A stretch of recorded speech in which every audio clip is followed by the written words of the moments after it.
আসসালামু আলাইকুম সবাইকে। আমি ইউটিউব চ্যানেল খুলেছিলাম 2021 বাট কিছুই দেওয়া হয় নাই। এটা আমার ফার্স্ট রান্নার ভিডিও। ১ম এ পেঁয়াজগুলাকে ভালো করে ভেজে নিয়েছি। আজকে আমি রান্না করব বাই দ্য ওয়ে পাবদা মাছ। তো ১ম এ পেঁয়াজগুলাকে ভালো করে ভেজে নিয়েছি। তারপরে আমার মেশানো মসলা যেমন হলুদ গুঁড়ো, মরিচ গুঁড়ো, জিরা গুঁড়ো, ধনিয়া গুঁড়ো, লবণ, কাঁচামরিচ পেস্ট, তারপর onion paste, ginger garlic paste এগুলো একসাথে করে গুলে আমি ভাজা পেঁয়াজে দিয়ে দিয়েছি। তারপর আমি কি করব, ভালো করে মশলাগুলোকে কষাবো, সুন্দর করে কষিয়ে নিব। আসলে কি মশলা যত কষাবেন খেতে তত মজা। কিন্তু পাবদা মাছের ক্ষেত্রে হবে কি, মাছ দেওয়ার পর আবার কষানো যাবে না।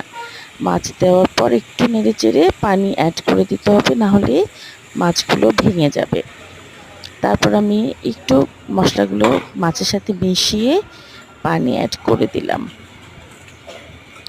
পানি অ্যাড করে দিয়ে তারপর আমি কি করব, এখন ঢাকনাটা দিয়ে দিব মাছটা এবং মশলাটা ভালো করে রান্না হওয়ার জন্য। তারপর আমি আমার পট মানে যে প্যানে আমি রান্না করছি ওটাতে আমি ঢাকনা দিয়ে দিব, যাতে মশলা মাছ সুন্দরভাবে একসাথে রান্না হয়। এই তো খুলে দেখি সুন্দর বলক এসে গেছে, সুন্দর সুঘ্রাণ বেরিয়ে গেছে মাছের। তারপরে কিছু কাঁচামরিচ অ্যাড করব সাথে, তারপর রোস্টেড জিরার গুঁড়ো দিয়ে দিব।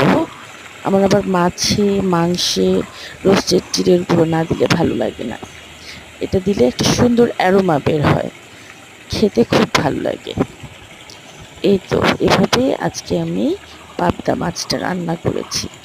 আপনারা কিভাবে রান্না করেন আমাকে একটু জানাবেন। এই যে এটা হচ্ছে ফাইনাল লুক পাবদা মাছের। আল্লাহ হাফেজ।